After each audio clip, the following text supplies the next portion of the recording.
নমস্কার বন্ধুরা, সুভদ্রা রান্নাঘর থেকে তোমাদেরকে স্বাগত জানাই। দেখো, আজকে আমি একাটি পালং শাক নিয়েছি। আমি শুধু শাকগুলোই বেছে নেব, ডাঁটিগুলো নেব না। শাক দিয়ে পালং শাকের মধ্যে কী দেবো বলো তো? বেগুন। এই দেখো, ছোটো ছোটো করে ডুমো ডুমো করে বেগুন কেটে নিয়েছি। এবার কড়াইয়ে তেল দিয়ে দিয়েছি। এবার ভেজে নেব লাল লাল করে। দেখো, একটুখানি নুন দিলাম,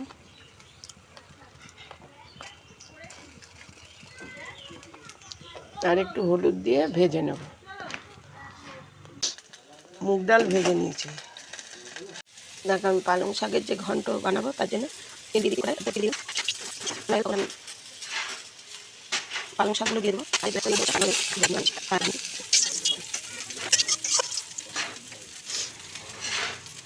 দেখো, ফোড়নটা হয়ে এসছে। কটা কাঁচা লঙ্কা চেরা, এতে কিচ্ছু লাগে না, একটু আদা আর একটু কাঁচা লঙ্কা চেরা, মুগ ডাল ভাজা, তারপরে 2-4টে বড়ি ভেজে নিয়েছি, অল্প কটা বড়ি। এবার আমি শাকটা কেটে ধুয়ে রেখেছিলাম দিয়ে দেবো। দেখো, শাকটা মজে গেছে। এবার একটু চিনি, মুগ ডালটাও দিয়ে দেবো, একটু নুনও দিয়ে দেবো, অল্প একটু হলুদও দিয়ে দেবো।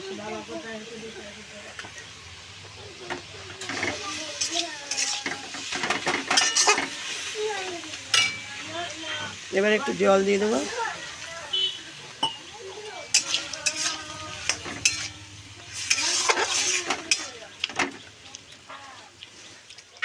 ঢাকনাটা খুলে দিলাম।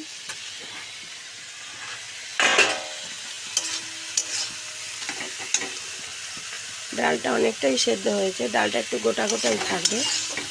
পালং শাকের ঘন্ট। এবার আমি বেগুন ভাজাটা দিয়ে দেবো। বেগুন ভাজাটা দিয়ে দেবো। আমার হয়ে গেছে। এবার বড়ি ভাঙাটা দিয়ে দিচ্ছি। বড়ি ভেজে গুঁড়ো করে দিয়েছি। এবার নেড়ে চেড়ে নামিয়ে ফেলবো।